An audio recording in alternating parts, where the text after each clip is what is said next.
morning, everybody. It's almost 10 minutes past 8 o'clock on Monday. Dr. Howard Awad is here, and he's a specialist in sleep. He is a sleep physician of sorts. It's Sleep Awareness Week, so we want to talk about different sorts of things. Good morning. Good morning. Nice to have you back. Okay, good to be back. Thank you. A couple of things. One that's certainly a lot more serious is narcolepsy. And we want to talk about, too, how to know if you are suffering from any of these things. Let's talk, what is that, and how do you know if you're suffering from it? Okay, I mean, narcolepsy, first of all, is a rare disorder. Yeah. It's about 1 in 50,000 to 100,000. Okay. Some cultural people, cultures are more vulnerable to it. It's more common in Orientals people.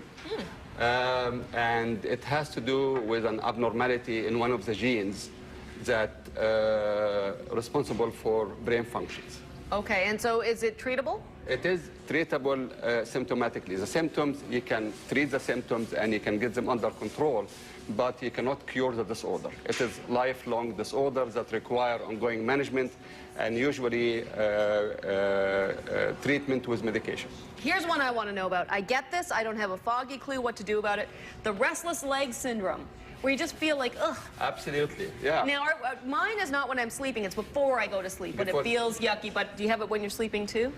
Usually it is before you go to sleep. Yeah. It's a common disorder. It affects lots of people, including children. And it is hereditary. It runs in families. So if you have a parent who has a restless leg syndrome, it is likely that maybe one of the kids may suffer as well. It's a common disorder that can affect up to 25% of the people, and it's very important to treat because it can have a very detrimental effect on sleep quality and the way people function during the day. It's a chemical imbalance to do with an abnormality in handling a chemical called dopamine. Oh. And people experience those tremendous discomfort prior to going to sleep, feel urges to move. Yeah, wiggle it around, rub it. Rubbing, numbness, tingling, crawling sensation. So is this medication you treat it with? Yeah, what? you treat it, I mean, first of all, as we advise everybody, good sleep habits. Going to bed at the same time, good sleep environment, keeping the bedroom not too hot, and trying to go to bed at the same time, wake up at the same time. Too much caffeine and alcohol are not good for the disorder. And then obviously you treat it with medication and that work on this dopamine receptor. And we call them dopamine agonists, and usually with an expert hand, you should be able to get most of the problem under control. Oh, good to know, because it feels horrible. All right, Doc, we have a nice bed over here. Should we go crawl in? Yeah. Why not? We've done this before, right? You're supposed to get here. Am I on this side? Yeah, I'm on this side. Bossy. All right, I'm moving these around so I can lay down comfortably. Are you getting in with me? Didn't you get in the last time? Second Don't time get round. all shy of me now, Doc. All right. All right. Let's talk about snoring. All right. What do you do about that? Especially if you are pregnant, you snore more.